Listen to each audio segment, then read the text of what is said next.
രാവിലെ എണീറ്റ് മുറ്റത്തൊക്കെ പോയി നിന്ന് ഈ ഫ്ലവേഴ്സ് ഒക്കെ ഇങ്ങനെ ഉണ്ടായി നിൽക്കുന്നത് കാണാൻ തന്നെ നല്ല ഭംഗിയാണല്ലേ. മൈൻഡിനൊരു നല്ല പീസ്ഫുൾനെസ് നമുക്ക് കിട്ടും. പക്ഷെ നമുക്ക് അധിക നേരം ഇവിടെ നിൽക്കാൻ ടൈമില്ല.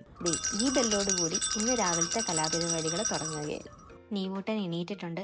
നല്ല ആക്റ്റീവാണ്. രാവിലെ തന്നെ നല്ല ഉറക്കം കിട്ടിയതിൻ്റെ ആണെന്ന് തോന്നുന്നു. അപ്പം നമുക്ക് ആദ്യമേ തന്നെ നേരെ ബ്രഷിങ്ങിൽ സ്റ്റാർട്ട് ചെയ്യാം. ഈ ഒരു പ്രോഡക്റ്റ് ഞാൻ ആമസോണിൽ നിന്ന് മേടിച്ചതാണ്. ഞാൻ ഇവൻ ജനിച്ച സമയം തൊട്ടേ ആ ഒരു ടൈം തൊട്ടേ ഇവനെ പല്ല് തേപ്പിച്ച് ശീലിപ്പിക്കാറുണ്ട്. അതായത് ആ സമയത്ത് ബ്രഷ് വെച്ചല്ലായിരുന്നു, ഈ കൈ വെച്ച് തന്നെയായിരുന്നു ക്ലീൻ ചെയ്തുകൊണ്ടിരുന്നത്. ഇപ്പം എപ്പോഴും പാല് കുടിക്കുന്ന സമയത്ത് ഈ നാക്കിലൊരു വൈറ്റ് കളർ പൂപ്പൽ പോലെ നമുക്ക് കാണാം. അപ്പം അത് റിമൂവ് ചെയ്യാൻ വേണ്ടിയിട്ട് എന്താണ് യൂസ് ചെയ്യേണ്ടതെന്നുള്ളത് നോക്കിപ്പോയപ്പോഴാണ് എനിക്ക് ഈ ഒരു പ്രോഡക്റ്റ് കിട്ടിയത്. അപ്പം ഇത് ശരിക്കും ഒരു സിലിക്കൺ മെറ്റീരിയലാണ്. അതുകൊണ്ട് തന്നെ ഇവർക്ക് ഹേർട്ട് ആവുമോ അല്ലെങ്കിൽ മുറിയോ അങ്ങനത്തെ കാര്യങ്ങളൊന്നും ഉണ്ടാവില്ല. നമുക്ക് ധൈര്യമായിട്ട് തന്നെ യൂസ് ചെയ്യാം. ഇതിൻ്റെ കൂടെ ഒരു കപ്പും ഉണ്ടാവും. നമുക്ക് അതിനകത്ത് വെള്ളം നിറച്ചിട്ട് അതിൽ തന്നെ ബ്രഷും ഒക്കെ ക്ലീൻ ചെയ്തിങ്ങെടുക്കാം. അപ്പം ഇതിൽ ടങ് ക്ലീൻ ചെയ്യാൻ വേണ്ടിയിട്ടുള്ള ഒരു ഐറ്റം ഉണ്ട്, ഒരു ബ്രഷ് ഉണ്ട്, ആ പരന്നിരിക്കുന്ന ബ്രഷ്. അപ്പോൾ അത് വെച്ചിട്ടാണ് ടങ് ക്ലീൻ ചെയ്യുക. അത് കഴിഞ്ഞിട്ട് നമുക്ക് ഗംസിൻ്റെ അവിടെയൊക്കെ ക്ലീൻ ചെയ്യണമെങ്കിൽ നമുക്ക് രണ്ടാമത്തെ ബ്രഷ് ഉപയോഗിക്കും. അത് ശരിക്കും ഭയങ്കര യൂസ്ഫുൾ ആണ്. ആദ്യമൊക്കെ ഭയങ്കര പാടായിരുന്നു യൂസ് ചെയ്യാൻ, ഇവർ സമ്മതിക്കുന്നുണ്ടായിരുന്നില്ല. പക്ഷേ ഇപ്പം അതൊരു ശീലം. ഇപ്പം രാവിലെ എണീറ്റാൽ പല്ല് തേക്കുക എന്ന് ഒരു ചടങ്ങുണ്ടെന്നുള്ളത് അവന് മനസ്സിലായി. അത് കഴിഞ്ഞാലേ ഫുഡ് കിട്ടുള്ളൂ. അപ്പം ചെറുപ്പത്തിലെ തന്നെ നമ്മളിത് ശീലിച്ച് വരികയാണെങ്കിൽ നല്ലതായിരിക്കും. പിന്നീട് നമുക്ക് അധികം ബുദ്ധിമുട്ടേണ്ടി വരില്ല.